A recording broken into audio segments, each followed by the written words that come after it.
Recultura Podcast, esse podcast que eu tô garantindo que vai ser um dos podcasts mais importantes sobre sociedade e cultura desse país, tá? Meu nome é Pedro Bon, sou com muito prazer apresentador e comunicador desse podcast e da plataforma AUR, que tá aqui atrás de mim. E ao meu lado, eu tenho a referência, a relevante, falei relevante, tive que falar relevante. Eu amo essa garota, uma das comunicadoras mais incríveis da minha geração, Marcele Oliveira. Tá tudo bem, bebê? Salve, salve, Pedro Bon. Salve, salve, galera que tá assistindo. Esse aqui é o Recultura Podcast. Eu me chamo Marcele Oliveira. Tenho o maior prazer em estar aqui pra gente desbravar um pouco do que tá dentro da nossa cabeça, o que tá dentro das nossas telas, o que tá acontecendo por aí.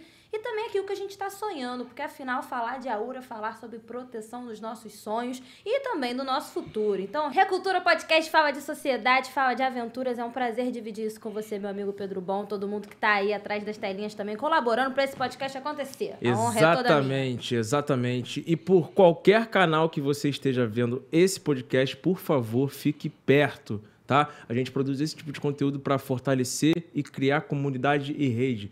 Essa que é a nossa grande vontade e vocação para sermos comunicadores de verdade. Então, se você está no YouTube, inscreva-se no nosso canal, ative o sininho. Se você está no nosso Instagram, salve esse conteúdo, siga a nossa página, por favor, no Instagram. E também as nossas páginas também, Pedro Bon, arroba Marcele Olivv. E hoje estamos aqui com um cara que mais uma vez referencia o conteúdo que a gente está fazendo aqui, porque a gente só está trazendo convidados muito importantes e muito legais, tá? Henrique Vieira, pastor, ator, pouca gente sabe disso, ator, poeta, um dos grandes pensadores contemporâneos da nossa geração de verdade. E antes de você falar, eu já vou te entregar aqui, ó, que aqui é a molezinha para convidado, tá? Proteja e escreva os seus sonhos. Show, obrigado. Já começo ganhando presente. Tá tudo bem com você, irmão? Eu tô bem. Tô firme, tô forte, cabeça erguida, tô bem.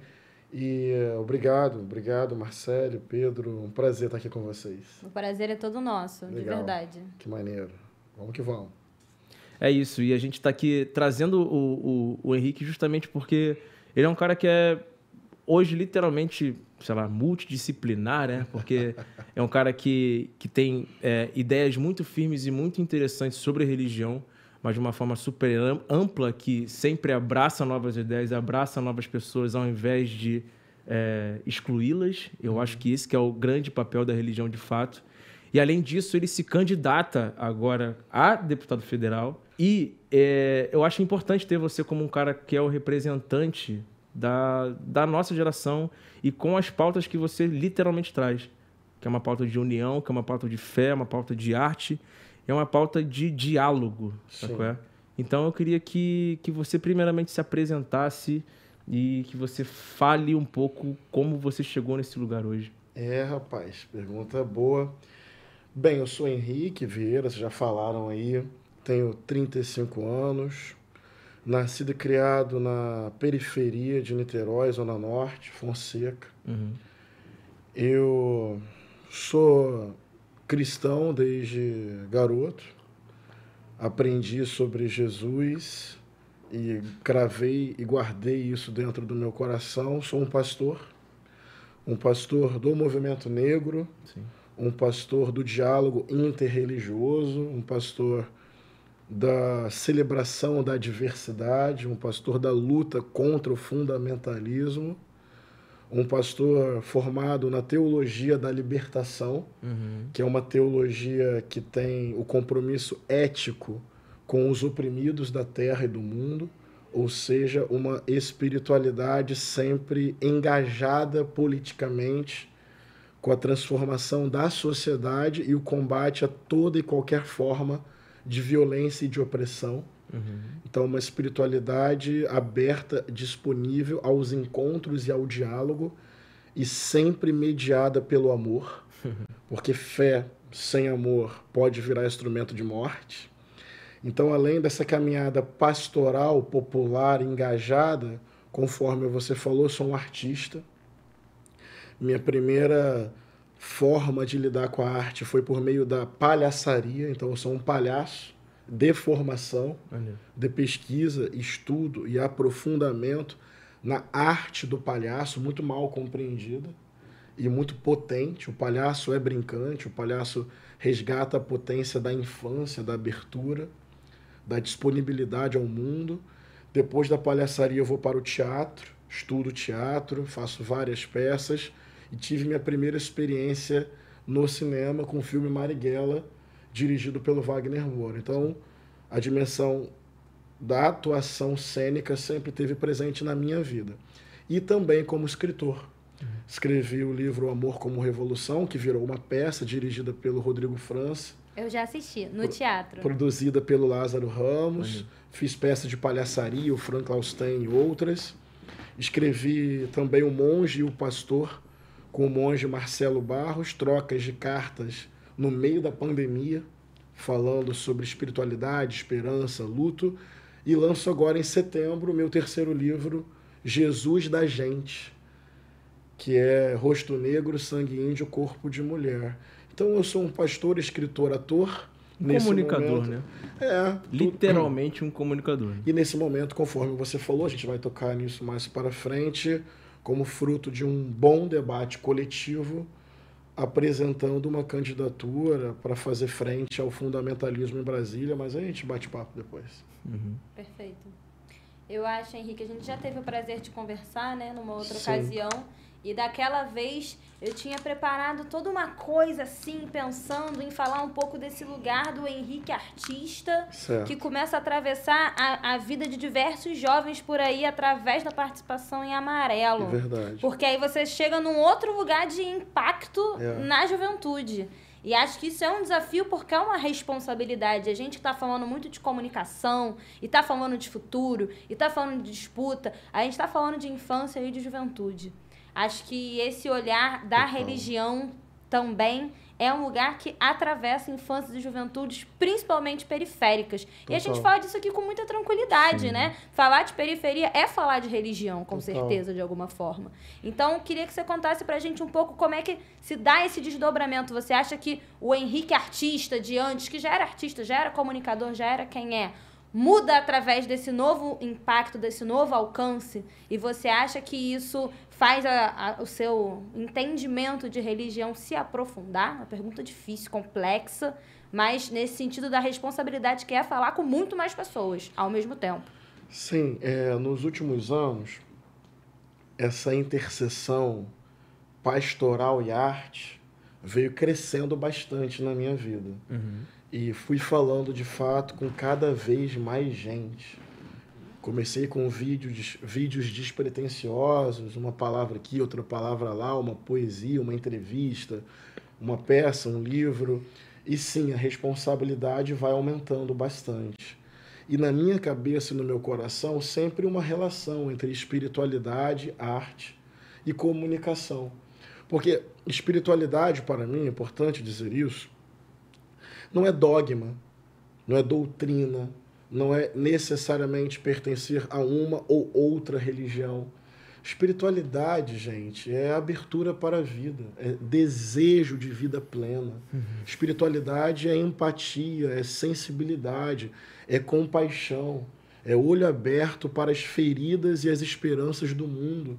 Espiritualidade é uma certa rebeldia diante de tudo aquilo que maltrata e aniquila a vida. Espiritualidade é um grito da alma diante das injustiças. Então, a espiritualidade me leva à arte e, por meio da arte, conversar com as pessoas, tocar o coração das pessoas, proteger e empoderar sonhos, retomar nosso protagonismo como juventudes, de acreditar que a vida pode ser diferente, apostar de novo em projetos plurais, populares e coletivos.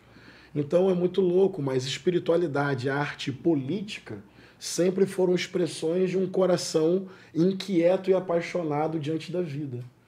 E quando, de fato, o Emicida me faz um convite, foi muito curioso e surpreendente, é uma ligação que eu recebo um tanto quanto aleatória do Emicida.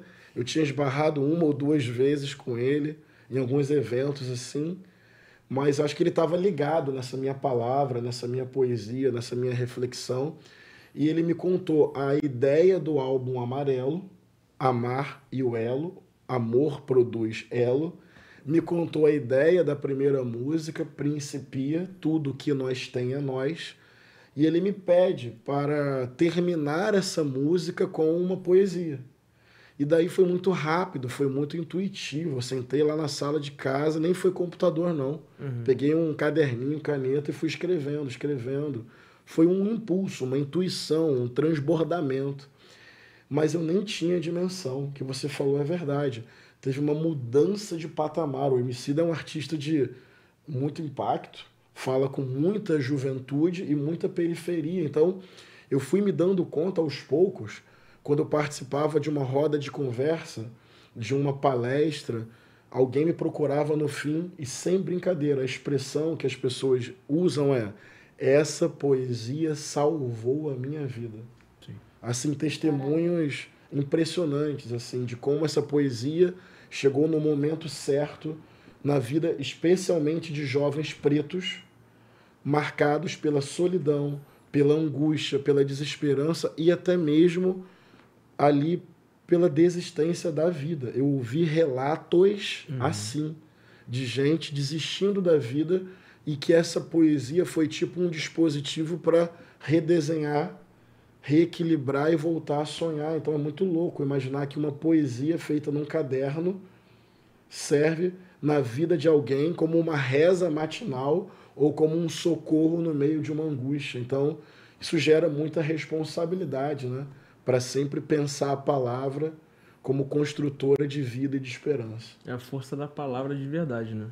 E até um ponto sobre Emicida e sobre Amarelo, eu lembro, eu tava lá, a catarse que aconteceu no Circo Voador. Eu ia falar disso. Eu acabei cortando a Marcela, porque a Marcela tem uma relação muito próxima com o Circo Voador.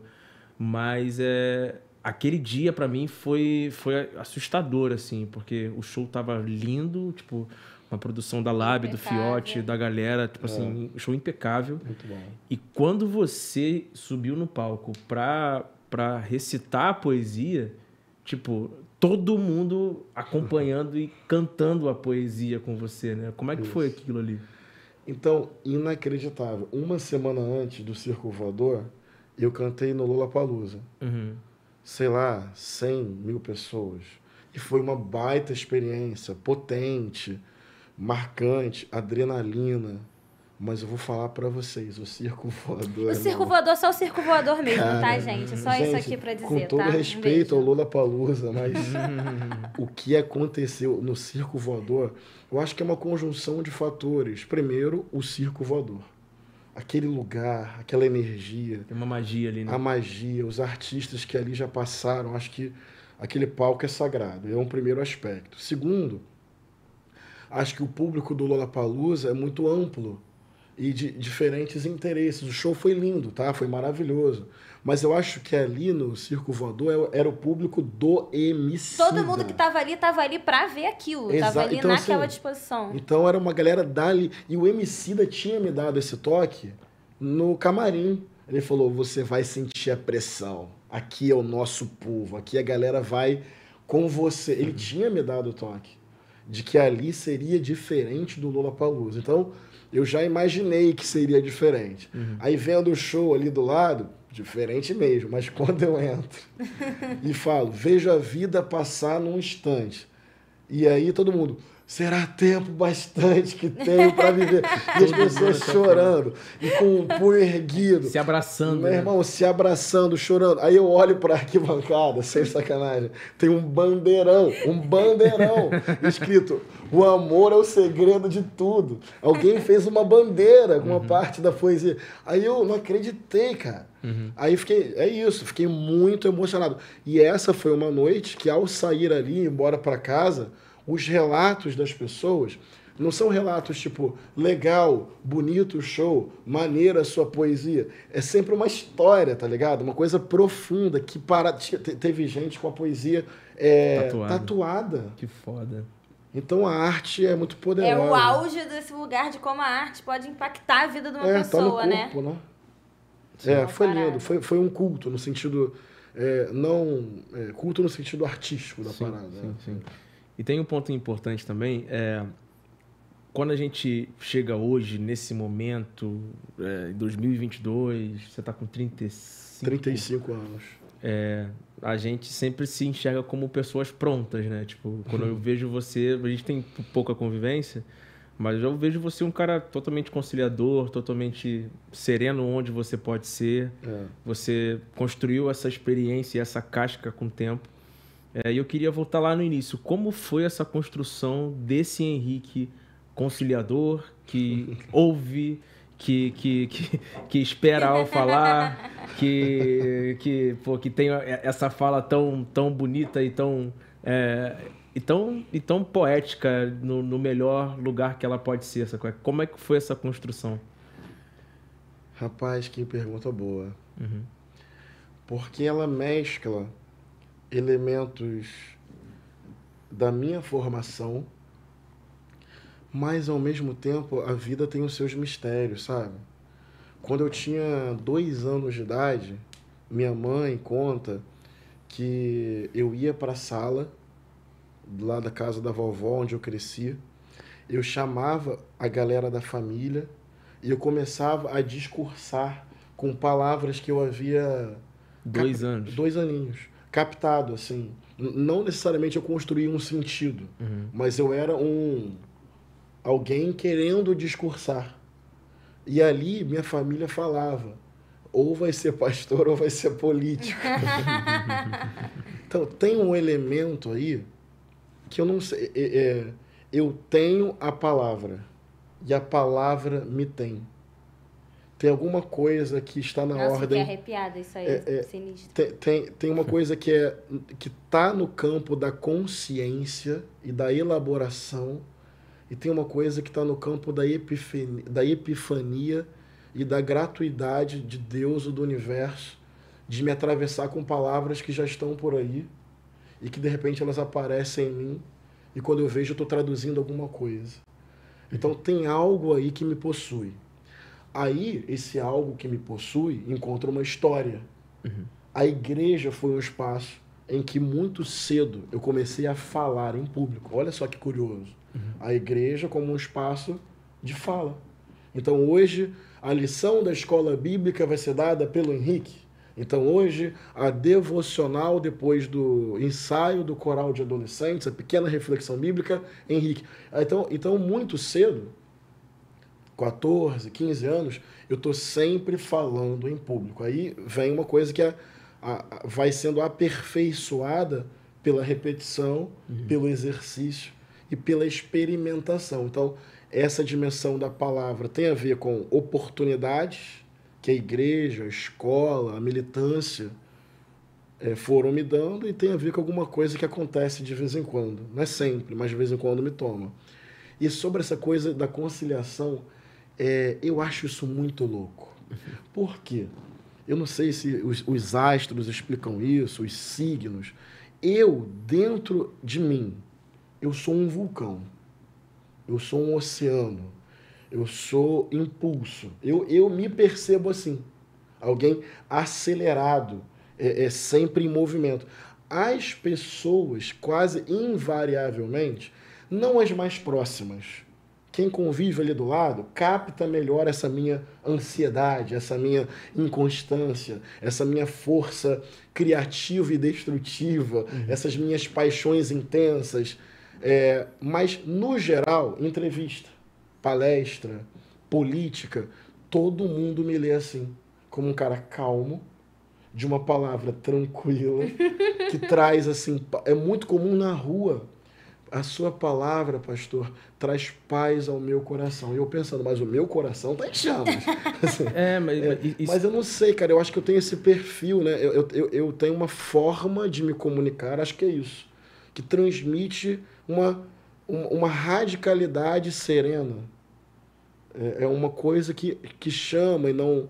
Mas nem sempre eu me sinto assim, onde eu estou querendo chegar. Eu acho que a sua forma de comunicar e as pautas que você traz pelo menos a mim me parece isso, traz uma noção de que você, mesmo você sendo um cara extremamente eloquente, você tem um lugar de escuta. Ah, que bom. Pelo menos eu não sei pra você, assim, mas toda vez que eu ouço você falar, mesmo você, enfim, um exímio comunicador, sabe qual é?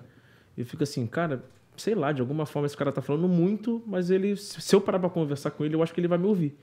Que eu acho que é um lugar de empatia também, né? De uma grande disponibilidade para ouvir, para somar, para saber. E acho que o Coração em Chamas ajuda também um pouco nisso. Que eu acho que muitas das vezes, era melhor que não fosse, mas muitas das vezes a gente constrói coisas grandiosas na raiva, no ódio, na falta, né? Na tristeza. Total. E tira daí um pouco, né? Espreme esse limão e transforma ele em uma outra coisa, que às vezes é limonada, mas às vezes é só um suco mal feito. É isso. Mas é alguma coisa, é uma outra isso. coisa, acho que vem um pouco desse lugar. Você acha que dentro dessas transformações, assim, que eu acho que, como já conversamos de um tempo pra cá, foram várias, a nível de alcance, a nível de entendimento também, né, de como se portar, entendimento dessa responsabilidade. O que você acha que mudou? Que você olha e fala, cara, mudei, eu sou uma pessoa diferente, a gente tá sempre mudando. Mas sempre tem uns rompantes, assim, né? Tipo, caraca, agora, daqui pra frente, eu realmente mudei o meu jeito de entender as coisas. Teve essa ruptura ou não? Ou foi tranquilo? Porque se tá em chamas, normalmente é porque a gente também tá pensando muito, né? Teve algum momento de ruptura pra você, de entendimento de que havia se transformado em outra coisa? Interessante. Tem várias rupturas. Eu sou muito intenso, Coração em Chamas, mas eu sou hoje menos imediatista. Essa é uma mudança importante na minha vida. Que só vem com a experiência, né? Embora eu só tenha 35 anos, mas eu acho que eu lembro de elaborar isso em terapia, anos atrás. Eu era, acho que ainda tem resquícios disso em mim, falando de uma dimensão muito pessoal, tá? Eu era muito 8 ou 80. Tipo assim, muito grande na vitória e muito pequeno na derrota. Então a vida fica muito... Sabe aquele jovem que ou acerta ou erra? Ou muito bem ou muito mal? Hoje, tentando responder a sua pergunta do jeito que ela me tocou, hoje eu acho que eu consigo ter mais calma diante dos processos da vida e diante de conquistas, alegria, gratidão, sem ilusão. E diante de fracassos, calma, a vida também é cair e ter condições de se levantar. Nem tão grande na vitória, nem tão pequeno na derrota, uma certa serenidade para vencer e perder. Eu acho que o tempo tem me criado essa casca, essa maturidade de saber que a minha vida no limite, pela minha fé em Jesus, ela está à disposição de uma causa que vai muito além da minha dimensão pessoal. Não sei se eu me faço entender. Os sonhos que habitam o meu coração, Sim. de um mundo sem opressão, sem injustiça, sem racismo, sem fome, é tudo tão maior do que meus pequenos deslizes ou minhas pequenas vitórias. Então, aos poucos, eu vou convertendo a minha vida a uma temporalidade que transcende a minha própria vida. Calma para a alma poder transitar no espaço-tempo com mais leveza. Isso. Ponto importantíssimo. E dentro disso que você falou, um resultado do seu trabalho, o resultado do seu talento como um cara com esse poder de comunicação e com esse poder de empatia, de você ouvir ambos os lados, de você também ter um coração em chamas e você trazer todas essas questões de religião para dentro da pauta, naturalmente você cresce muito nos últimos anos, né? Você sai de uma bolha e você começa a frequentar outros lugares, você começa a receber um alô do Caetano Veloso, assim, sabe? E do próprio Emicida e de uma galera que sempre foi referência em seus lugares e acabou, tipo assim, se conectando muito com a sua fala, com a sua onda, sabe? Quando você começou a frequentar esses lugares, quando você começou a ser convidado, quando você começou a se envolver com essas pessoas que naturalmente acabaram se tornando suas amigas. Você teve algum receio em, caralho, será que eu posso me perder aqui? Será que eu vou largar um pouco do lugar que eu sempre construí com o pensamento cristão? Você teve esse receio? Boa pergunta. As pessoas com quem eu passei a conviver nesse universo da arte, tem uma coisa que facilita. São pessoas com quem eu tenho afinidade genuína, em termos de leitura de mundo. Então, por exemplo, Caetano Veloso, que você citou, é um artista atemporal, eterno, internacional. Mas entende que não é só isso. Existe um ser humano. É um ser humano com uma alma belíssima. Então, o que eu estou querendo chamar a atenção é que esses artistas, que de fato, a sua pergunta capta uma coisa interessante. Do nada vem os convites, assim, entendeu? Sim. Eu lembro do dia que me veio a proposta de ser entrevistado pelo Caetano. Não entendi nada. Eu falei, olha... Tem certeza que sou eu? Não, eu falei, mas eu vou entrevistar o Caetano. Não. O Caetano vai te entrevistar. Ele quer entender sobre você. É isso. Óbvio. Não vou, vamos lá, papo reto. Eu não sou de ficar, sabe? Eu sou eu. Tem vislumbre, tem emoção? Tem, porra. Óbvio que tem. Mas o que eu tô querendo chamar a atenção é que esses artistas são pessoas, pelo menos que eu convivo, pessoas muito boas. O Emicida é um cara que está pensando o mundo, o Brasil, a questão antirracista. O Wagner Moura é um cara dos direitos humanos, entendeu? O Lázaro é de uma sensibilidade profunda. A Zélia Duncan e seu olhar sobre diversidade. A Heloísa Perecer e a sua fé no Cristo mediada pelo amor. Eu tô trazendo exemplos de pessoas que não serviram como um vislumbre me afastando. Pessoas famosas, com grande alcance, mas cuja percepção de vida tem muito a ver com as coisas que eu acredito. Então, eu transito nesses espaços, mas eu quero poder marcar isso até hoje com pessoas com as quais eu partilho de uma visão de mundo. Então, elas não me afastam das minhas origens, do meu chão, dos meus valores. Porque, de alguma forma, do lugar delas, estão ajudando o mundo a ser melhor. E acho que isso gera comunhão e acaba não sendo exatamente um conflito para mim. Sim. Perfeito. Eu observo também na sua trajetória que tem esse lugar que é o de construção de um novo entendimento, não só sobre religião, mas sobre o que é em si igreja. Igreja para além do templo, igreja para além do dogma, mas igreja enquanto a união, enquanto conceito, enquanto aquilo que une as pessoas. Se eu estou entendendo certo, é um pouco nesse caminho. Isso é muito desafiador porque isso é afrontoso. Afrontoso aquilo que foi dito que era igreja. Como é que é esse processo para você? Como é que é estar de frente nesse caminho? Que eu acho que é um caminho que cada vez mais de nós vão estar na linha de frente, porque eu acho que é um horizonte que faz sentido para uma sociedade, principalmente para uma juventude preta, periférica, que está querendo entender o que é liberdade, que está querendo entender o que é a vida, mas que tem muita fé, porque a fé é importante. Eu também fui criada em uma igreja muito católica, uma família inteira católica. O meu viés de comunicação também vem desse lugar, então foi importante para mim. Fez muito de quem eu sou hoje. Sem isso, não sei quem eu seria. Olha. Se eu não tivesse coordenado a quadrilha, dançando em todas as capelas lá pela Zona Oeste, eu não sei quem eu seria. Isso é importante. Sim. Então, é um lugar de linha de frente, é uma trincheira, de alguma forma. E, mais uma vez, um lugar de responsabilidade.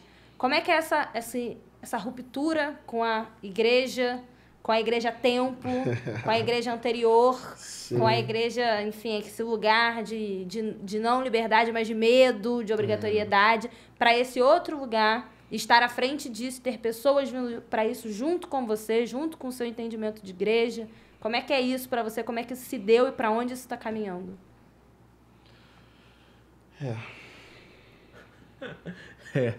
E respira. Não, porque isso aí toca profundo. Vocês fazem perguntas nada... A gente é muito bom. Bate aqui. Toca aqui todo mundo, gente. Vamos lá, vamos Flamengo. Vamos, Flamengo. Tá. Foi bom dar uma descontraída, porque eu ia virar uma cachoeira aqui. Você tocou num ponto, né? Olha, eu nasci num lar evangélico. Aprendi com a minha mãe, com a minha avó, duas mulheres muito simples, sobre o amor de Deus revelado em Jesus. E na minha adolescência abracei ainda mais conscientemente a beleza do Evangelho. Só que é isso. As coisas na vida são muito complexas. O formato religioso conservador me machucou muito. Então, na minha igreja de origem, eu vivi experiências bonitas? Vivi. Eu tive a oportunidade de desenvolver o dom da fala? Verdade. Em perrengues da minha adolescência, aquela igreja foi importante na minha vida? Foi. Eu tive uma doença que eu quase fiquei cego com 16 anos. Foi desesperador. E ali não é templo. Pessoas daquela igreja, conservadoras, foram muito importantes na minha vida, estenderam a mão. Viram um adolescente com medo, tremendo, sem entender nada, porque foi tudo muito agudo, rápido. Então, olha que loucura. Eu tenho experiências bonitas nesse universo de origem conservador. Só que conforme eu vou pensando as questões do mundo, vou vendo Jesus pela lente da negritude, junto com meus amigos e minhas amigas, vou pensando diversidade, diálogo interreligioso, a questão da cultura, dos direitos humanos. Vou desenvolvendo questões sobre textos bíblicos. Tem uma crise aí. Mas não era uma crise com Jesus. Era uma crise com aquele formato conservador. Só que no meio da crise, você não já tem essa elaboração pronta. Você sofre, você chora, você se pergunta, Deus, eu estou me afastando de você à medida que eu estou me afastando desse formato. E aos poucos eu fui ressignificando, junto com meus amigos e as minhas amigas, minha fé. É daí que surge a nossa comunidade Fé Igreja Batista do Caminho, como um espaço para abrigar essa nossa fé apontando para o mundo, essa nossa fé dialogando com outras crenças, essa nossa fé em diálogo com o terreiro, com o axé, essa fé em diálogo com as urgências do povo negro. As minhas amigas pensando a teologia cristã pelo viés negro feminista. Então, eram jovens partilhando de uma crise, reelaborando a sua fé, entrando em choque com o conservadorismo, mas não querendo abrir mão da beleza do evangelho. Foi tudo isso junto. E eu lembro de uma vez, Marcelo, posso concluir esse raciocínio? Eu estou me alongando. Tranquilo, tá ótimo. Eu fui lá nessa igreja de origem, eu já pastor, nossa comunidade se desvinculando, virando uma igreja própria, nossa comunidade, e eu fui lá na minha igreja de origem entregar um último documento que eu tinha que acertar lá como seminarista e tal, e eu sabia que ali era o meu último momento nessa igreja. Já não tinha mais vínculo, já estava em outra construção teológica, bíblica, pastoral. Eu fui lá para entregar um documento, uma questão burocrática. Quando eu saí da secretaria da igreja, eu passei ali embaixo do templo, tinha o salão térreo. Nesse salão térreo, eu já tinha vivido milhares de experiências, desde menininho, escola bíblica de férias, 5 aninhos de idade, até adolescente, líder de ministério de adolescentes. Então, aquele salão térreo tinha memórias desde a minha infância até a minha juventude. Cultos, pregações, brincadeiras, estudos bíblicos, lágrimas, alegrias, música, tudo ali. E eu lembro de sair da secretaria da igreja e no meu coração sabendo, nunca mais vou voltar aqui. Fui andando até o salão térreo, sentei sozinho, era um dia de semana. E vieram todas as minhas memórias de garoto, de criança, de adolescente, e em paz. Eu em paz disse, obrigado, Deus. Foi um espaço importante na minha formação. Quantas experiências bonitas vivi aqui. Deus abençoe esse povo, abençoe essa igreja, mas a minha fé está indo... É a fé em Jesus, mas não é nesse modelo. É um templo que virou rua, ou a rua que se tornou templo. Então, naquele dia, eu me despedi em paz daquela experiência, com respeito, com gratidão, com críticas e abraçando o meu próprio caminho junto com a minha comunidade. E eu nunca mais voltei, sem raiva, sem rancor, mas entendendo que, para mim, agora o templo está em outro registro e seguindo a minha vida. Sim. Tem um ponto importantíssimo também, que eu acredito literalmente que o entendimento real sobre o que é ser preto brasileiro vai passar por, não sei se por uma comunhão, mas por um melhor diálogo entre as religiões de matriz africana e a religião literalmente evangélica. É verdade. E eu fico curioso porque com certeza você começou a construir críticas e reclamações sobre a estrutura que você vivia, Total. mesmo sendo totalmente grato. Fico curioso sobre qual foi o primeiro momento que você, Henrique, tomou uma atitude em procurar um terreiro, em procurar um babalorixá, em procurar uma mãe de santo e começar a entender aquele outro lado que no seu templo era literalmente demonizado. Foi pela teologia negra. Foda. A teologia negra é uma teologia que nasce nos Estados Unidos e que lê a Bíblia pela lente, pela experiência do povo negro nas Américas. Então, é uma leitura da Bíblia a partir da perspectiva das lágrimas, das alegrias e das esperanças do povo negro. E tem um amigo meu, Ronilson Pacheco, um teólogo Incrível. brilhante, para mim, o maior pensador da teologia negra hoje. E ele fala assim, a Bíblia é um livro preto de interpretação historicamente branca. É uma sacada muito interessante, porque o chão da Bíblia é da periferia, é da resistência, é da insurreição contra sistemas de opressão.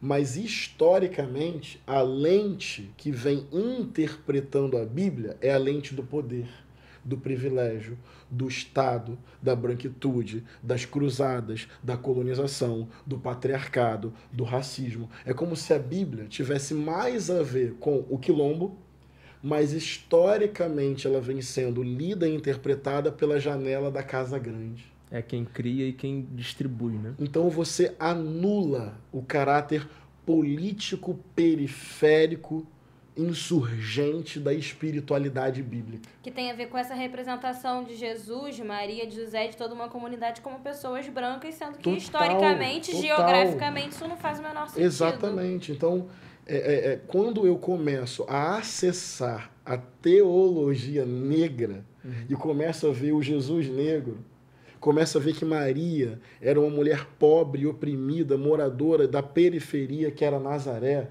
Aí vou lá no Antigo Testamento e percebo que a história do chamado Antigo Testamento, para nós cristãos e cristãs, é a história de um povo escravizado, que grita contra isso. Deus vai lá e simplesmente chama o povo para a liberdade, para a justiça e para uma terra prometida. Então a história do Antigo Testamento é a história da luta por terra, por justiça social e por liberdade. Então, nesse momento, reconfigura a minha espiritualidade. Aquela boa crise que eu estava falando. É a crise que está parindo algo novo.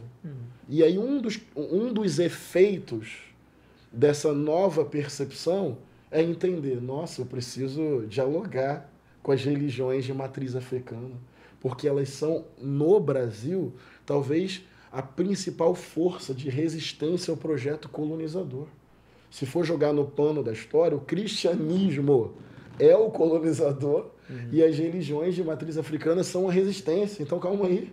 Eu quero abraçar o Cristo preto e conversar com meus irmãos de axé. Aí eu vou fazer parte de movimento ecumênico, de movimento interreligioso, vou dividir mesa com pai de santo, mãe de santo, vou entender mais sobre axé, vou caminhar junto na luta contra a intolerância e o racismo.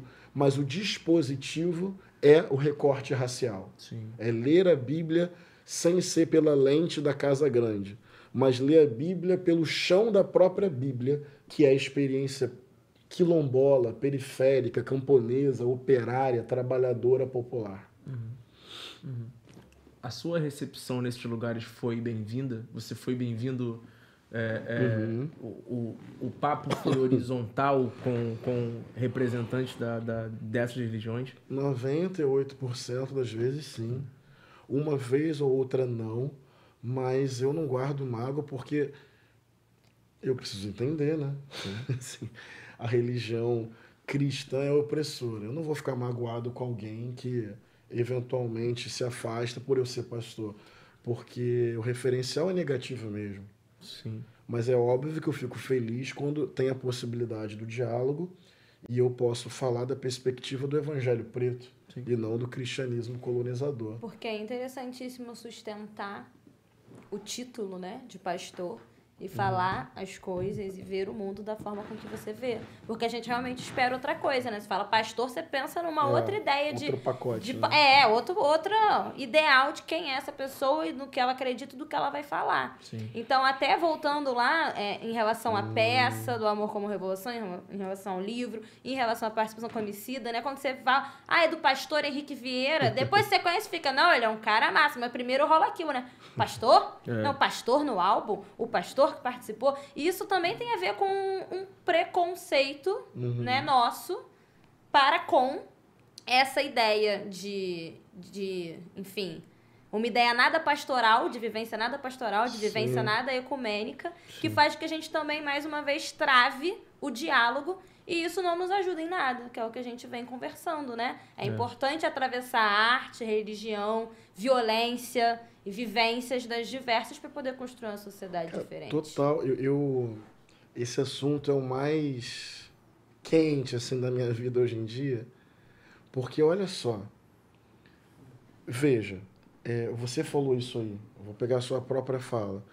Se você vai na periferia, se você vai na favela, boa parte do povo tem a espiritualidade cristã no coração, não é verdade? As igrejas.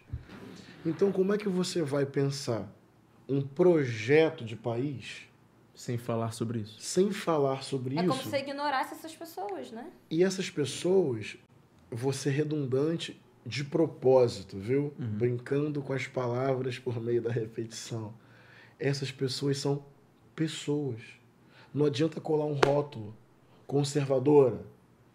Essa pessoa, na maior parte dos casos, é pobre, pega o trem cedinho, um ônibus lotado, luta para sobreviver, escolhe entre remédio e aluguel, vive várias experiências na vida. Então, se você desconsidera a fé ou trata a fé, nesse caso cristã, como inimiga, eu acho que você perde conexão com uma parcela da quebrada, eu acho que da periferia, lutando para sobreviver. A gente não pode embranquecer esse pensamento de crítica. Exatamente. Eu acho que esse é o ponto, assim, porque genial. Todas as vezes que a gente vê a demonização tanto da igreja evangélica quanto da igreja de matriz quanto das religiões de matriz africana, sempre tem um quê de uma crítica elitista e branca que influencia na tomada de decisão, seja um voto. Genial. Esse papo de que brasileiro não sabe votar, isso é um papo de playboy, né? Porque o brasileiro, ele vota na urgência dele, com todo respeito. Pô, se a tiazinha tá lá, morando em São Gonçalo, e ela tá se sentindo insegura, ela vai votar na pessoa que vai oferecer a maior segurança para ela. Por pior que a pessoa seja, que no caso é o nosso atual presidente, que vai sair se Deus quiser. Amém. E a gente não pode ficar colocando esses julgamentos que estão no lugar de raiva mesmo, porque são ações e atitudes que vão gerar o nosso malefício, que é a presidência por esse lugar conservador e mal que é de fato hoje, por um julgamento totalmente embranquecido. Então, elitista, né? toda vez que eu vejo alguém falando, porra, mas não sei o quê, a igreja evangélica, blá, blá, blá, blá, que tem que tirar esses caras. Tá, gente, tá bom, eu sei que tem que tirar, sei que temos representantes que são nojentos, literalmente, mas quem é que tá lá na Caioaba, lá em Nova Iguaçu, quando rola uma enchente que destrói 300 casas, quem é que tá distribuindo quentinha lá, sacou? Não é óbvio, não é o Malafaia, não é os outros babacas lá, mas tem um cara lá que provavelmente tem uma visão conservadora da vida, que tá lá defendendo todo mundo ali, e não tem ninguém chegando naquele lugar. É baita qualidade do debate que vocês estão propondo. Porque dependendo do espaço que eu frequento, o questionamento é sempre esse. É. E veja, na boa, papo reto, eu procuro entender. Porque eu sei que os referenciais são violentos e tem muita gente machucada, muitos corpos feridos. Sim. Pelo tal fundamentalismo religioso que eu combato desde sempre. Então eu entendo. Mas, ao mesmo tempo, a sua provocação é muito boa, irmão. E a sua também. Que, tipo assim, mas você vai rejeitar a mística? Você vai rejeitar a espiritualidade? Você vai dizer que é todo mundo igual? Massa de manobra? Você não vai perceber as várias questões que atravessam essas pessoas. E, de repente, a pessoa quer ser massa de manobra e tá tudo bem. Ainda tem isso. O cara, meu irmão, o cara não quer ser líder de nada, o cara quer viver a vidinha dele, o cara quer acreditar no seu Jesus e quer passar a vida daquela forma. Ainda tem isso. A gente, às vezes, coloca ainda uma necessidade da pessoa vir a ser, é verdade. Vira a ser, não, de repente, a minha tia quer morar em Nova Iguaçu com a casinha dela, é digno, não quer ouvir tiro e quer ficar lá e quer ter a família no domingo. Isso é maravilhoso. Pô, e tá tudo certo. É isso, acho que a gente tem que... Acho que esse é o debate da minha vida, porque, conforme eu falei aqui desde o início, a fé vem desde menino, novinho, minha mãe, minha avó, minha família. Então eu não vou e não posso abrir mão de quem eu sou. E eu tenho reafirmado isso. Eu sou pastor. Desde menino eu quis ser, estudei para isso, fiz teologia, fui ordenado ao ministério pastoral. Sim. É uma paixão que eu tenho. Essa coisa do pregar, do compartilhar. Não posso abrir mão, por mais que eu tenha que explicar muito tempo para as pessoas, por causa dos referenciais que existem por aí, que são muito ruins. Mas eu agradeço por esse espaço e por essa percepção cuidadosa de vocês, de olhar para a base, para a vida concreta. E, de fato, muitas vezes existe um olhar elitista sobre a experiência evangélica. E uma conclusão muito equivocada, como se todas as mazelas do Brasil se resolvessem se a gente eliminar a experiência evangélica. Isso não faz nenhum sentido. Esse é um país de história colonizadora, tem muitos mecanismos históricos de violência, de elitismo, de racismo, de patriarcado. Nada disso foi inventado pela igreja evangélica, entende? Existe, eu quero deixar isso muito bem registrado, existe sim um fundamentalismo evangélico que potencializa essas violências. E vocês me conhecem, minha caminhada, minha militância, minha pastoral, minha arte, eu não recuo 1 milímetro diante desse fundamentalismo. Agora, eu não posso abrir mão da dimensão da mística, da espiritualidade, da fé e do diálogo com o povo. E a fé que o povo tem para acordar cedo, levantar a cabeça e sobreviver. E viver como quer, conforme você colocou. Perfeito. É muito bom isso, né? Esse apontamento de que a gente está falando sobre diálogo, mais do que sobre aprovação ou reprovação. É diálogo. É sobre o diálogo. Mas você falou de fé, que é desde menino. Isso. Falou das suas indignações, falou da sua perspectiva da construção, né? De um novo olhar junto com os seus amigos, da Igreja Batista do Caminho. Isso. Aonde que a política atravessa o Henrique Vieira? Na verdade, desde sempre também. Porque na minha adolescência, eu já via o evangelho como uma espiritualidade com consequências políticas. Por exemplo, eu já percebi assim, ó, Jesus foi preso, torturado e executado, gente. Jesus foi um prisioneiro político. Sim. Jesus falou sobre partilha, Jesus falou sobre não acúmulo de riquezas, Jesus falou sobre acolhimento. Tudo isso está na dinâmica, eu pensava, da sociedade, das relações humanas. Isso está muito além de uma vivência religiosa litúrgica de domingo de manhã. Então, entende? O próprio evangelho me informava que a rua importa, que a praça pública importa, que a escola importa, que a saúde importa. Então, o próprio evangelho me forneceu essa dimensão. Essa espiritualidade aqui tá para a vida, tá para a rua, tá para a sociedade, tá para a política.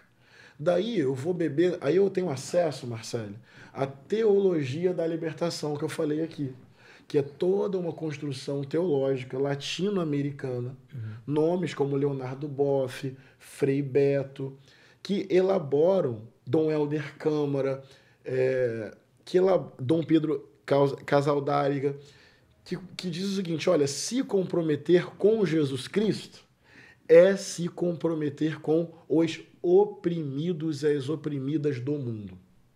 Não tem como. Jesus disse, quando tive fome me deram de comer, sede me deram de beber, eu estava nu, vocês me vestiram, eu estava preso, vocês me visitaram, eu estava doente, vocês me socorreram, eu não tinha uma casa, uma terra, e vocês me receberam. Aí diz lá em Mateus capítulo 25, mas Senhor, quando foi que te fizemos estas coisas? E Jesus então responde, quando fizeram a um desses meus irmãos, fizeram para mim. Então, Jesus, segundo a memória do Evangelho, disse para a gente encontrá-lo, não olhando para o céu, mas olhando para o lado. E não qualquer lado. Olha, repara, as imagens que Jesus selecionou, escolheu. Todas imagens de pessoas em alguma situação de vulnerabilidade, fruto de alguma exploração. Jesus fez uma opção pelos pobres. Jesus fez uma opção pela periferia. Jesus fez uma opção pela plebe. Jesus fez uma opção pela margem. Jesus fez uma opção pelos anônimos. Jesus fez uma opção pelos feitos pequeninos, pelos humilhados, os massacrados. Essa foi a opção de Jesus política, a partir da fé e do amor. Então, quando eu junto a minha intuição com a teologia da libertação e estudo lá em Niterói, numa escola progressista, que me fez pensar sobre segurança pública, direitos humanos, violência policial, questão racial, esse caldo, igreja, teologia da libertação e escola, resultado, engajamento político, movimento estudantil, movimento negro, luta antimanicomial. Uma das minhas primeiras formas de militância foi lutando contra manicômio. Então, a política, para mim, é expressão de um compromisso de vida com a justiça e com os oprimidos. E quando isso vem? Na adolescência. E de onde isso vem? Da Bíblia, da teologia e da escola. Eu começo a acreditar que a prática política, e aí eu estou falando de grêmio estudantil, de coletivo de juventude, não é política necessariamente partido, mandato, eleição, Estado. É uma opção, que agora eu estou vivendo. Mas, para mim, política é se organizar coletivamente para transformar a realidade, amenizar sofrimento e criar um ambiente para que as pessoas sejam mais felizes. Para mim, política é isso. Em alguma medida, o que vocês estão fazendo aqui é uma política. É usar a arte, a comunicação para trocar ideia, que mobiliza energia, que fala com as pessoas, que mobiliza mudança lá em quem está vendo. Para mim, isso aqui é sair do eu distante, produzir um nós coletivo e interferir na sociedade. Então, esse podcast, para mim, é uma expressão de prática política comprometida. Então, para mim, isso é a vida. Eu não consigo viver indiferente às angústias, aos sofrimentos e às esperanças do mundo e do nosso povo. Sim. Tem uma questão profunda que agora a gente entrando nessa... Para quem não sabe, Henrique vai ser agora candidato a deputado federal pelo Rio de Janeiro ou pelo Rio de Janeiro? Rio de Janeiro, estado do Rio. Pelo estado do Rio.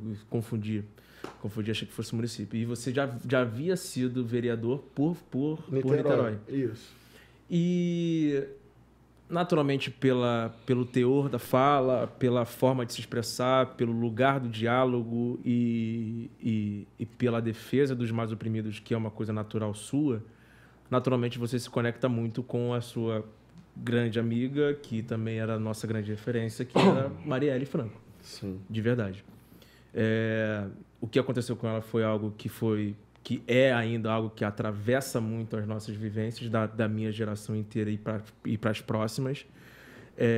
E eu queria te perguntar de verdade, com a sua convivência com ela, com a sua amizade que você tinha com ela e com todos os ensinamentos que com certeza ela te passou, o que naturalmente você vai levar para essa sua nova fase política que você aprendeu com ela? Força, coragem e convicção. A Mari tinha força, coragem e convicção. Ela sofria, como qualquer ser humano, mas ela reagia rápido. A Mari tinha força, coragem e convicção. Lembro da gente almoçando ali no centro do Rio. Ela já tinha ganhado a eleição, estava começando a montar o gabinete. E ela pegando comigo experiências da minha vivência em Niterói. E muito convicta de quem ela era, de onde ela vinha e o que ela queria fazer e com quem ela queria fazer. Muito certa e satisfeita em fazer o que fazia. Entende? Uma pessoa assim, que está no lugar que queria estar, fazendo o que queria estar, era a Mari. Ela queria estar ali, naquela Câmara Municipal, expressando a voz da favela, da periferia, das mulheres pretas, dos pobres. Então, ela fazia aquilo com gosto, tesão, vontade, força, coragem e convicção. Porrada, pressão, vereadores intimidando ela, vaia, força, coragem e convicção. Ela tinha aquela elegância existencial de quem sabia que estava naquele espaço para expressar a luta do povo, especialmente do povo da favela, especialmente das mulheres, especialmente do povo negro. Então eu aprendi isso com a Mari. Eu acho que eu já contei isso em vários lugares. Às vezes ela me via assim, meio... eu sou um pouco mais artístico, então a melancolia de vez em quando é matéria-prima para a minha criação. Te entendo. Eu preciso de alguma tristeza para que a palavra flua. Mas a Mari não tinha esse time, ela tinha outro time. Então ela via que os meus ombros um pouco encurvados, a minha cabeça um pouquinho para baixo, ali na hora do almoço, no mandato do Marcelo. Ela me dava uma porrada nas costas. Ela sempre ajeitava a minha coluna, porque ela batia assim, bora, Henrique! E ela tinha uma frase que ela repetia muito assim, a vida é dura, bebê. Esse a vida é dura, bebê, dando uma porrada nas minhas costas, é tipo assim, vamos lá, transforma isso aí em luta, movimento. Qual a atividade hoje? Eu lembro que eu chegava em umas reuniões assim, por incrível que pareça, eu sou tímido, nem sempre as pessoas percebem ou acreditam nisso, mas eu demoro um time para me soltar. Depois que eu me solto, de fato, eu beiro o sem noção. Mas antes do sem noção, eu sou aquele caladinho, interpretando o ambiente, o que eu falo, o que eu não falo. Então eu chegava em umas reuniões políticas assim, e as pessoas logo se inscreviam, né, para fazer fala. Que reunião política tem muito isso. Eu me inscrevo, aí faz uma ordem de inscrição. E eu era o último a me inscrever, ou não me inscrevia. E a Mari era aquela que chegava assim, porra, não vai falar não, cara? Tu tem o que falar, cara. Coragem, ó. Escreve o Henrique aí. Então, a Mari, ela sempre me passou isso. Força, coragem e convicção.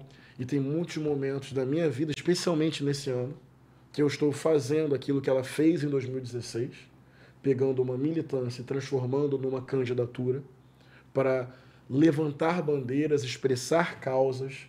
Eu, tal como a Mari, sei de onde venho, sei com quem caminho, sei as causas que expresso e com quem quero levar isso adiante.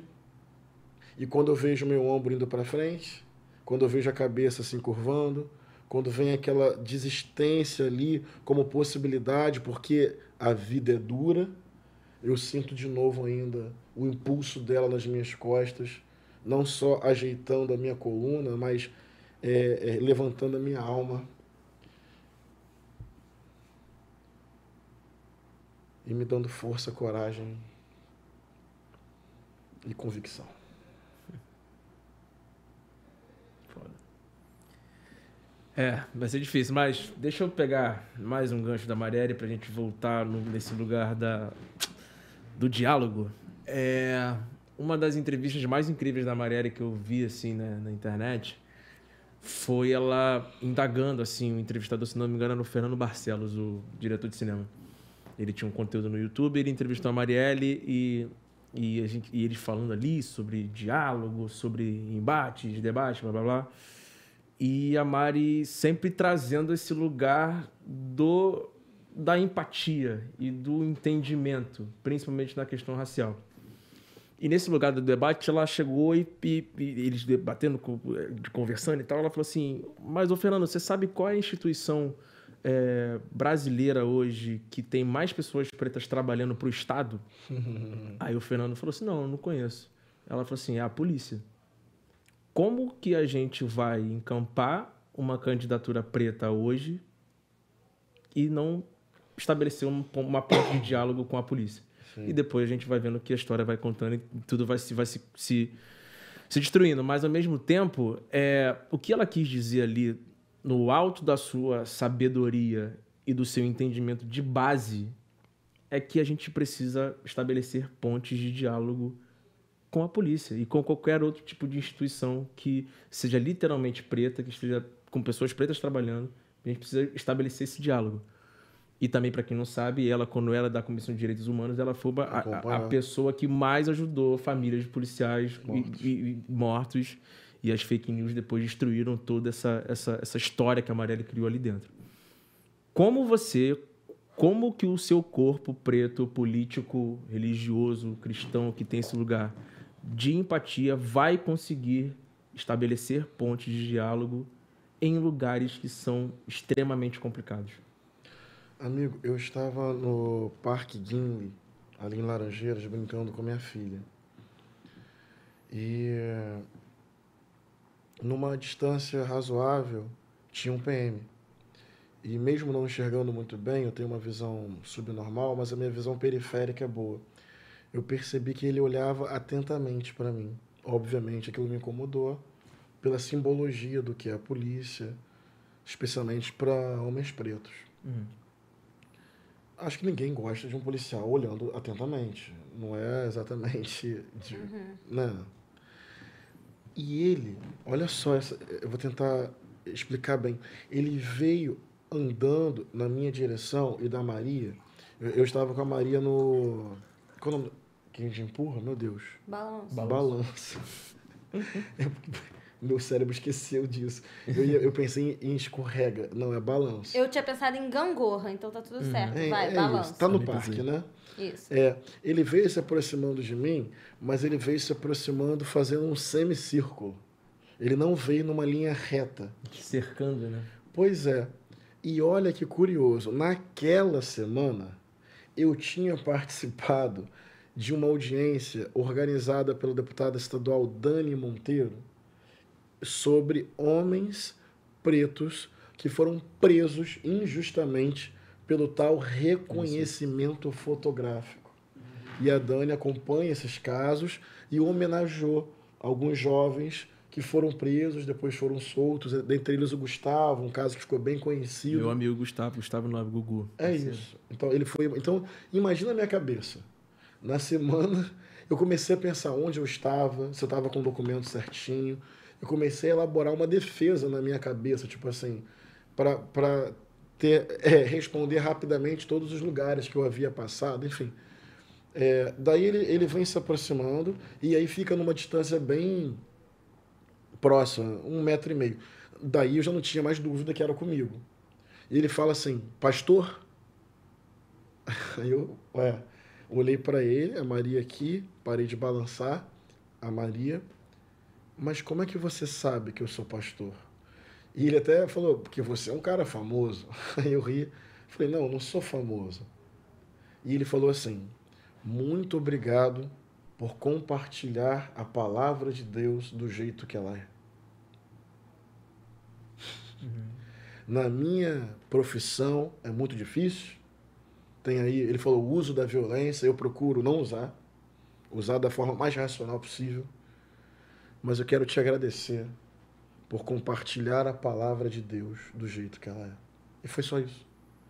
Daí eu entendi, olha como é que é a mente, que ele não fez uma aproximação em linha reta e manteve alguma distância, porque ele sabia que isso seria lido como uma espécie de abordagem ostensiva. Acho que ele quis ser, no limite, cuidadoso, porque ele sabe que ele é um PM. Então, se ele chega muito perto de mim, isso gera um constrangimento. Então, na verdade, por que eu estou contando essa história? Talvez resgatando a perspectiva da Mari. A Mari tinha, como eu tenho, críticas profundas à instituição polícia. Sim. E ao significado histórico dela no Brasil. Eu acho que a polícia tem que ser refundada, desmilitarizada, numa outra lógica que não seja mais de ostensividade, letalidade, servindo a uma lógica que coloca preto pobre contra preto pobre. Então, eu, sinceramente, tenho críticas ao modelo policial, mas acho que essa foi a perspectiva da Mari, imagino. Ela falava sobre isso, tomara que eu esteja levando adiante corretamente a leitura dela. Tem trabalhadores ali, tem pessoas pobres ali, tem pessoas pretas ali, muitas vezes reproduzindo uma lógica que criminaliza a própria população preta e a própria população pobre. Exato. Porque preto pobre fica tão marcado como suspeito que os próprios pobres acabam se olhando como suspeitos. Ou seja, é a reprodução da lógica do opressor na cabeça do oprimido. E talvez seja a opressão no seu nível mais voraz. Né? E aí você não pode olhar para essa galera e individualmente chamar de inimigo. Tem que tratar, fazer o debate sobre a corporação, sobre o modelo de segurança pública, mas fracionar, individualizar. E no parque, brincando com minha filha, veio um trabalhador dizendo, olha, corporação é difícil, não concordo, obrigado aí por compartilhar a palavra de Deus. Então tem jogo, tem abertura, tem gente ali, tem família ali, tem povo ali, tem negritude ali. Tem que saber entender o que é a corporação para fazer a crítica, olhando para o trabalhador para produzir o tal diálogo, que é a palavra que eu acho que vem se repetindo bastante aqui entre nós. Sim. Posso beber água? Isso quebra o roteiro? Não. Caraca, eu sou o cara que fica racionando água aqui, já recebi essa reclamação. Ah, Vou responsabilidade aproveitar socioambiental. para contribuir com o assunto assim. Salvei. Gente, bebam água, tá? A gente não beber água não tem nada a ver com o debate socioambiental. Eu tentei salvar ele. Bebam água, inclusive mais de 1 litro por dia de preferência. Tenho feito Não isso. que eu beba mais de 1 litro por dia sempre, mas a gente tenta. Eu tô fazendo bastante isso agora. Eu acho que falar de Marielle também é falar de um aspecto importante da nossa sociedade, que é o legado, né? A proximidade que hoje eu tenho com o Instituto Marielle Franco Sim. é uma proximidade que beira um lugar quase que de família. Sim. Não é uma família que eu vejo todos os dias, mas toda vez que a gente fala, vamos fazer um projeto juntos, é uma aproximação que tem uma mística mesmo, tem uma relação e tem uma bênção que a gente sabe de onde vem.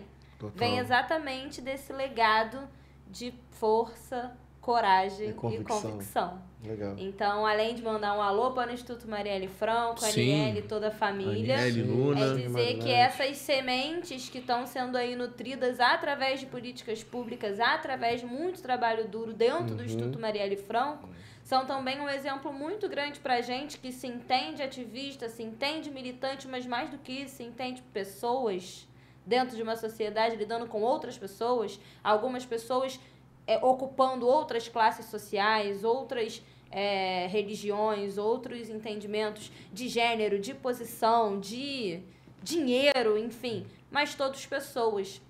E esse legado de luta, de diálogo, de compreensão, para mim, é o que fica E é o que eu vejo ali do Instituto zelar muito para que permaneça. Totalmente. E essa palavra legado fica na minha cabeça. Totalmente. Qual que é o legado? E aí acho que você, Pedro Bom, podia nos dizer também, enquanto AU, enquanto Recultura Podcast, eu também posso dizer enquanto Boa. Agenda Realengo 2030, Boa. que legado é esse que a gente quer deixar, que a gente está construindo, que a gente acha que está deixando aí, porque legado é algo que não é pra gente. Acho isso muitíssimo interessante. A construção de algo que é pra ficar, não só para os outros, mas para marcar a nossa passagem por esse plano aqui.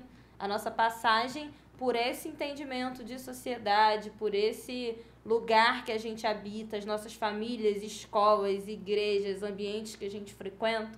A Agenda Realengo 2030, que é o trabalho que eu construo, ela é um legado que a gente deixa de proposta para que outras periferias não desistam da ideia de sonhar, mas também não desistam da garantia de áreas verdes próximas à sua casa. Perfeito. É esse o legado principal, atravessado por mobilidade urbana, por políticas públicas, por saúde, qualidade de vida, etc., mas principalmente para não deixar com que passem o concreto por cima de tudo, porque isso não faz bem para ninguém, nem para o meio ambiente, nem para a gente. Sim. E quando o concreto passa na periferia, passa mesmo. Passa concreto, constrói Transolímpica, derruba a casa da galera, manda a pessoa morar num outro lugar e ainda fica divulgando, né, como se aquilo fosse bom, como se essas obras, essas reformas, essas remoções fossem boas. Então, a Agenda Realengo 2030, assim como as outras agendas locais que existem, né, em Itaboraí, em Magé, em Caxias, enfim, elas são esse legado de proteção da nossa história, memória e patrimônio. Perfeito. E aí, queria fazer essa provocação e ouvir de vocês também. Que legado é esse que a AUR está deixando, Pedro Bom? Que legado é esse Fala aí, que a Pedro Igreja Bom. Batista Eu do não Caminho, sei, que o cara. pastor Boa. Henrique Vieira estão deixando? Quando eu começo a falar de legado e sonho, eu vou para um lugar muito utópico, assim. Eu sou o cara que gosta de falar de utopia, de coisas que a gente não sabe se vai acontecer. Mas acho que o legado para mim vai ser deixar uma visão de possibilidade, tá ligado? Que, meu irmão, é possível a gente comandar a nossa própria história. E eu acho que eu fico me julgando com isso às vezes, assim. Acho que às vezes até pode parecer uma certa vaidade. E eu acho que de repente é mesmo, assim, tá tudo certo, sabe?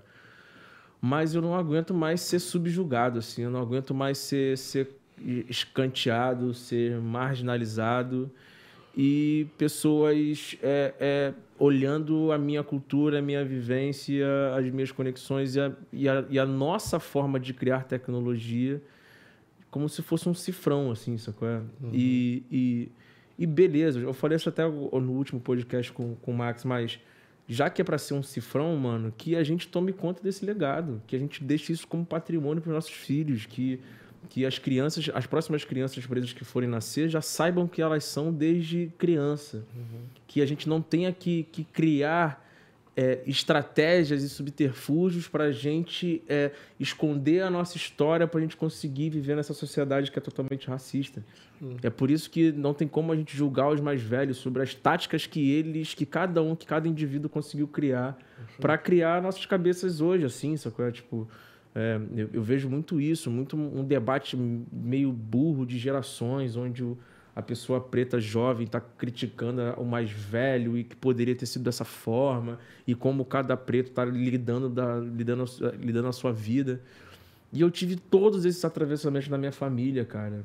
Sacou? E eu amo todas essas pessoas. Meu pai é totalmente diferente da minha mãe, e os dois são os meus pilares da minha vida, sacou? Os dois são super humanos. São super pessoas que são trabalhadoras, focadas, mas eles têm opiniões totalmente diferentes e distintas sobre enxergar a vida. Mas, no final das contas, eles são humanos e estão batalhando para deixar um legado na vida deles. Perfeito. E quando eu penso sobre isso, eu penso sobre autonomia, assinatura,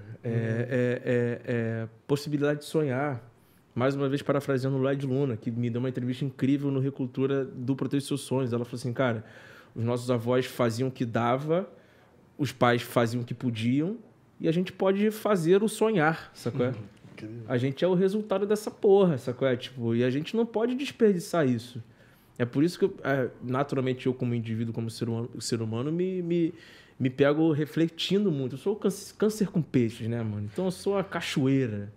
Então eu me paro refletindo muito, sabe, julgando o meu erro, colocando lá embaixo aquilo que você falou sobre o 880. Sim. Pô, venci, mas não era para ter vencido. Será que era para estar? Será que eu era para estar sendo elogiado? E blá, blá, blá, blá, blá, blá. Mas ao mesmo tempo, quando a gente enxerga as nossas possibilidades hoje de fazer algo literalmente potente, que eu acredito muito que hoje, com todas as dificuldades que a gente tem, com Bolsonaro, com tudo que atravessa as nossas vidas hoje, eu acredito fielmente que dá pra gente construir um castelão foda. Dá pra gente construir um espaço onde a gente possa ser quem a gente é de verdade, respeitando a nossa humanidade como pessoas pretas ou periféricas, até pessoas brancas também, que vão vir vários aliados por aí, e tá tudo certo.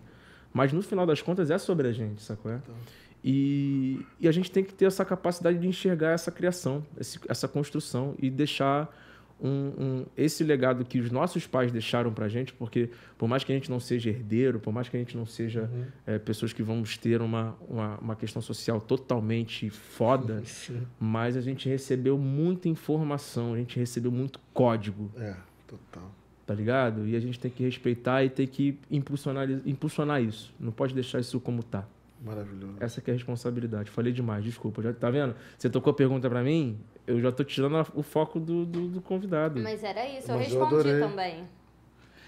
Não, eu fiquei encantado com a resposta de vocês.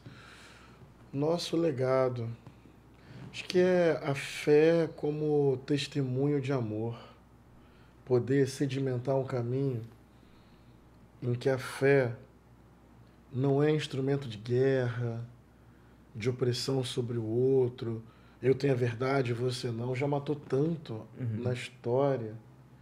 Eu quero ser parte dessa tradição em que a fé foi uma declaração de amor pela natureza e a humanidade e os oprimidos.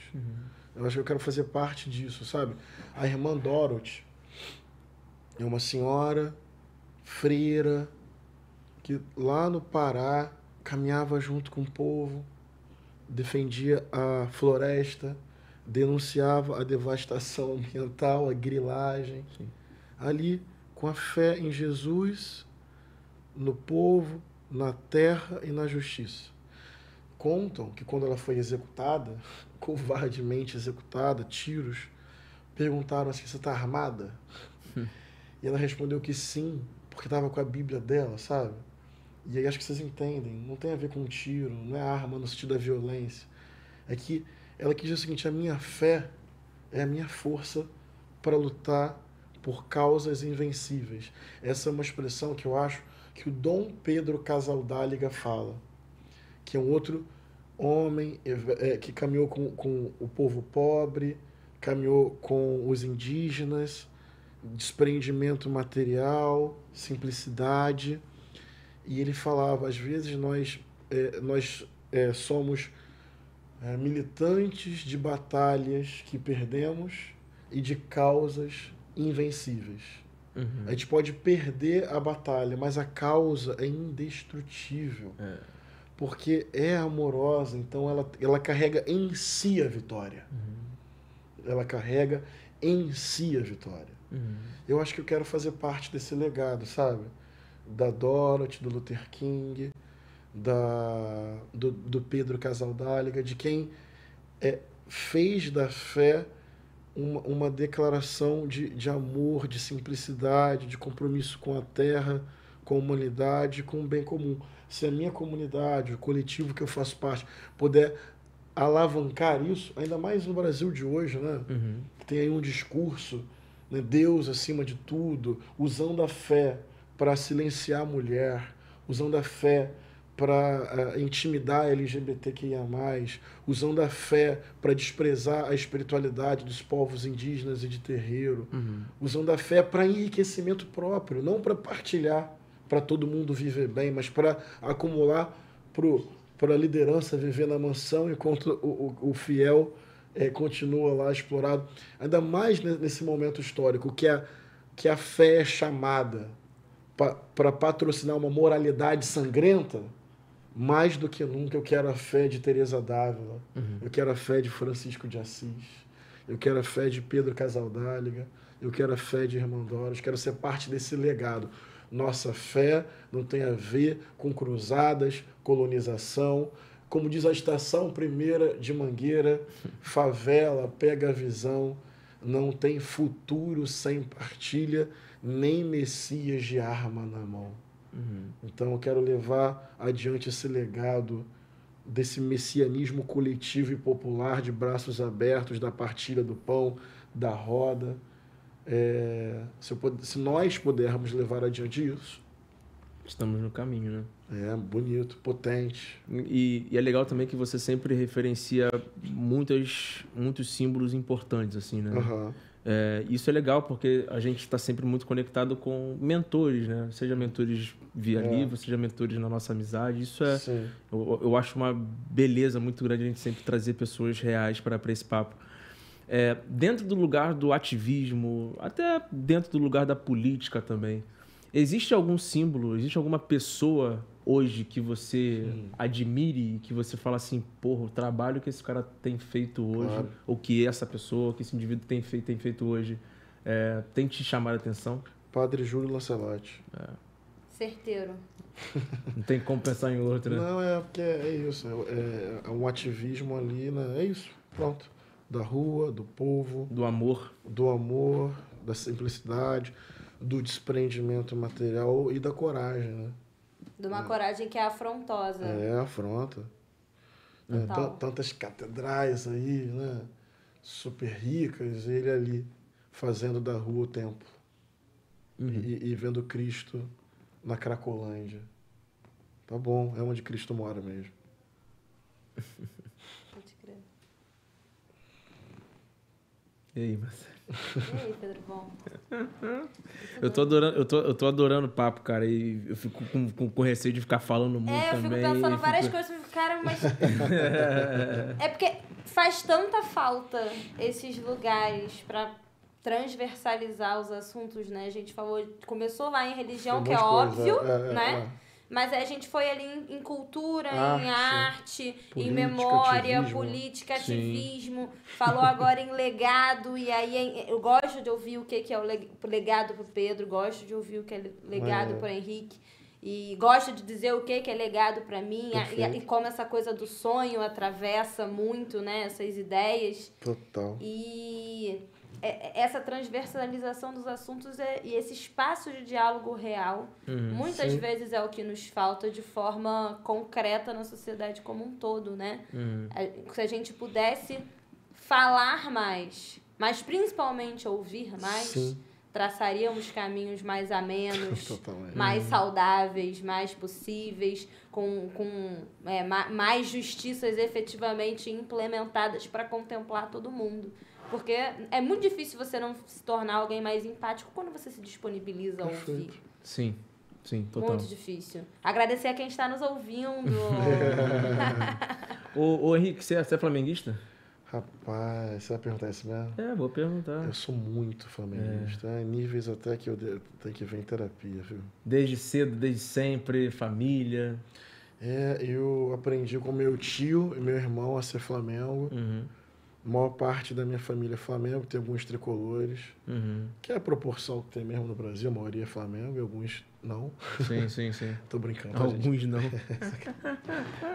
Provocação. Muito bom. Não, mas falando sério agora, sim, é uma dimensão importante da minha vida. Sim. Você jogou bola também? Joguei até os 16 anos. Quis ser atleta? Como qualquer, Como muitos. Mas você era federado? Muitas crianças. Eu cheguei a jogar no pré-mirim do Vasco da Gama. É mesmo? Mas isso não precisa contar, não. Pode cortar. Pô, uma boa história. Foi do Vasco, cara. Mas mesmo assim. Não, eu jogava, eu era aquela criança, eu cresci no condomínio popular 7 de setembro, no pé da Vila Ipiranga, Zona Norte, periferia de Niterói.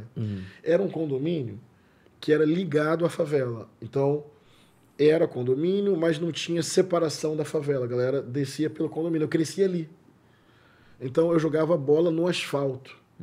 Eu era aquela criança com aquela famosa bolha no pé, porque era um asfalto. O gol, o que era o gol? 2 chinelinhos, gol. E era sempre aquela crise, né? Quando a bola vem ali em cima do chinelo, se é trave ou é gol. Ou não foi? E asfalto mesmo, então você subia no meio-fio, descia, driblava carro, subia, descia, quebra-mola, aquilo era a nossa brincadeira. E fui muito feliz, inclusive, jogando bola no asfalto. Tinha uma quadra precária lá atrás no condomínio, que dificilmente minha mãe deixava eu ir. Às vezes eu ia escondido. Enfim, porque era mais pesada lá atrás, né? Era lá de trás. Sei. Aí você jogava bola ali com umas armas do lado. Mas às vezes escapava e jogava bola lá também, assim, com 12, 13 aninhos. Então o futebol é uma paixão. E desde pequeno, sim, o Flamengo é uma paixão. Meu time do coração, algumas coisas a gente não explica, né? Veio com meu irmão, veio com meu tio. E nesse domingo agora, até é legal você perguntar isso, foi a primeira vez que eu levei a minha filha ao Maracanã. Que legal, cara. Ela gostou? Como é que foi essa experiência? Cara, eu depois, se vocês quiserem... E ele é pé quente, né? Porque 5-0. meteu 5-0. Se vocês quiserem depois, não sei se rola isso, fazer uma edição e botar a imagem enquanto eu falo, não sei se rola, porque é lindo. A Carol, minha companheira, conseguiu flagrar a imagem. Eu entrando no estádio, ali dentro mesmo, com a Maria. É um vislumbre. Tu chorou, com certeza. É emocionante. E ela fez um cartaz que ela chamou de bandeira. Vermelho e preto. Então ela pediu para desenhar antes de ir para o Maracanã. Aí ela pintou lá preto, vermelho. E nós passamos o jogo levantando o nosso cartaz. Ela levantava, eu levantava. Tem fotos bonitas dela fazendo assim. E sabe o que me chamou a atenção? Ela quis ver o jogo na maior parte do tempo, o que é raro. Ela se interessou pelo esporte, muito. Né? Vários priminhos foram. Foi Dia dos Pais, então eu, meu irmão, meus primos, todo mundo com as criancinhas. E assim, normal, as crianças se distraem, né? A Maria... Ela tá com quantos anos, Henrique? 4. Ela tava numa vibe de... Eu tô até agora com esse braço direito dolorido. Porque papai, o jogo. Eu falei, gente, já pode brincar um pouquinho. Aí eu pegava ela aqui, ela via. Aí tem um amigo nosso, muito amigo nosso, que é vascaíno, o João Rubens. Ela adora o tio João Rubens. Aí ela falava, filma pro tio João ver. Aí ela canta, isso aqui não é Vasco. Isso aqui é Flamengo. Então, e aí tem uma coisa que, independente do clube, é bonita. Né? No meu caso é Flamengo, mas poderia ser outro clube. Eu acho legal. Depois eu fiquei pensando nisso. Um dia, meu tio me ensinou uma paixão que eu, garoto, botei a camisa, cantei. E eu lembro dos meus primeiros desenhos em vermelho e preto. E aí, agora... E vão se construindo memória. É um legado aí, uma coisa, independente de clube, até para quem está me vendo, pode ser Vasco, Fluminense, Botafogo, mas essa transmissão cultural, Sim. Eu acho que tem uma beleza nisso, de você ver a coisa, um ciclo aí, né? Então, eu me vi passando para minha filha uma coisa que me passaram e foi uma tarde muito emocionante, muito bonita, assim, Legal. com a Maria e com o Flamengo. No congresso, que com certeza você vai entrar, você se interessa em se envolver em pautas esportivas? Porque o esporte é uma das grandes, maiores transformações sociais do nosso país, né? E eu sinto muita falta de políticas públicas que foquem mais no esporte como nesse lugar. Não no lugar só do futebol, que é um lugar totalmente capital pra caramba. Blá, blá, blá. Bizarro. Você se interessa em se envolver com essa pauta? Sim, cara. Cultura e esporte eu vejo como potências. É muito triste. A gente está no Rio de Janeiro e aí legado. Qual foi o legado pro povo do Pan-Americano e das Olimpíadas, tá ligado? Então, eu penso esporte não apenas na lógica do grande evento e da alta performance, mas eu penso esporte como um lugar de cidadania, um lugar de sociabilidade, um lugar de saúde. Esporte é saúde, cara. É corpo, é movimento, é encontro, é jogo, é saúde, é tempo utilizado, né, de uma forma criativa e criadora. Eu fico muito triste. Lá em Niterói eu vi isso. Os espaços públicos para jogar bola indo embora e você querendo jogar bola é clube, paga. Então eu acho que a gente tem que pensar esporte. Em termos de política pública, tem 2 elementos fundamentais. Financiamento, porque você não tem política pública sem dinheiro. Então, no Congresso Nacional, eu pretendo disputar orçamento, investimento. E aí tem uma questão, a segunda, que é o direcionamento disso.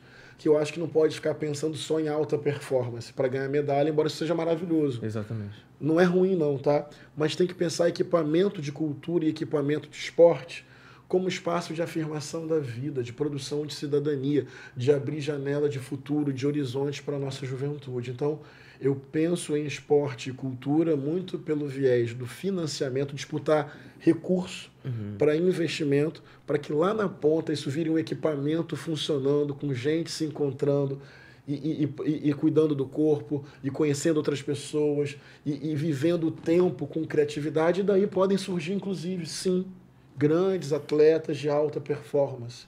Entendeu? Eu não me tornei, embora seja um craque no futebol, eu me tornei pastor, né?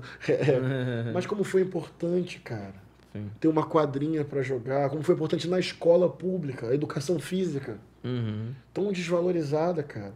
Como era importante correr, suar, brincar, jogar, isso é vida. A vida não é só essa objetividade, a vida é o lúdico. A vida é a potência, a vida é esse prazer, né? Rapidinho, só para terminar com um raciocínio. O Frei Beto, ele fala da Eucaristia cristã, o pão e o vinho, que fazem alusão ao corpo, é o sangue de Cristo.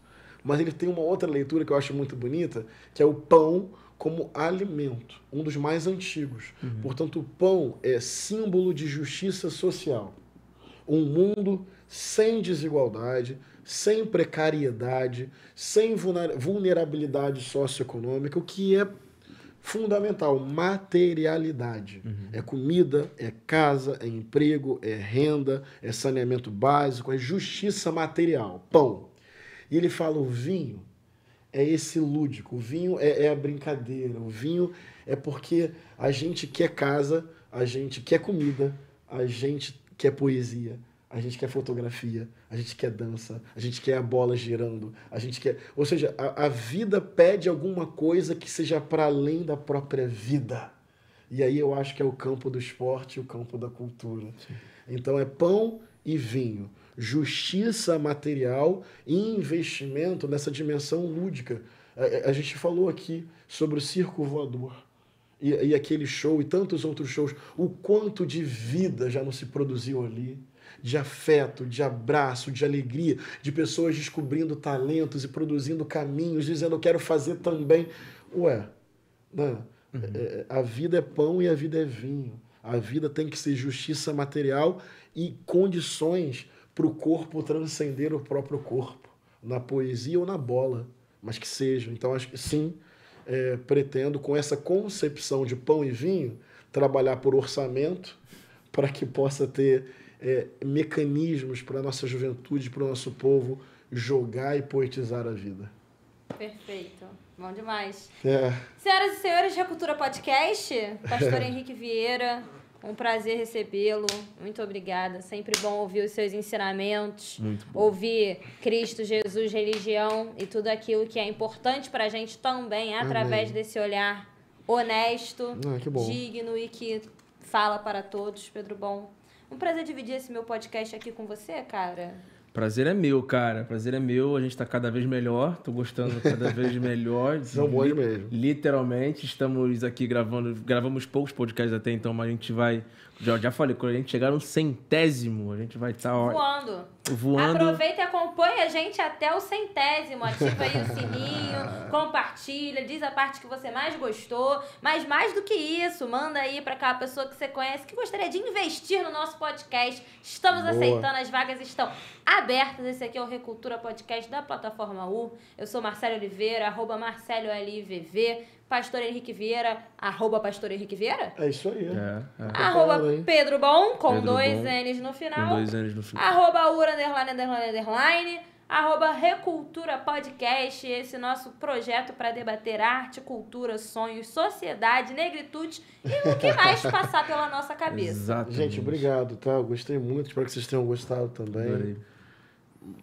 Ideias boas, perguntas instigantes e um ambiente amoroso, como é típico do nosso povo, né? Uma boa partilha de ideias para a produção de um mundo melhor. Valeu, tá? Na próxima a gente aproveita, já traz o pastor Henrique Vieira junto com o Fiote, o MC da um de cada lado. A Aqui. gente ali faz uma Total. grande conversa. Joguei pro mundo. Ó, total, tô convidados, tá? Um beijo! Beijo. Beijo pra vocês, tamo junto. Fraterno abraço.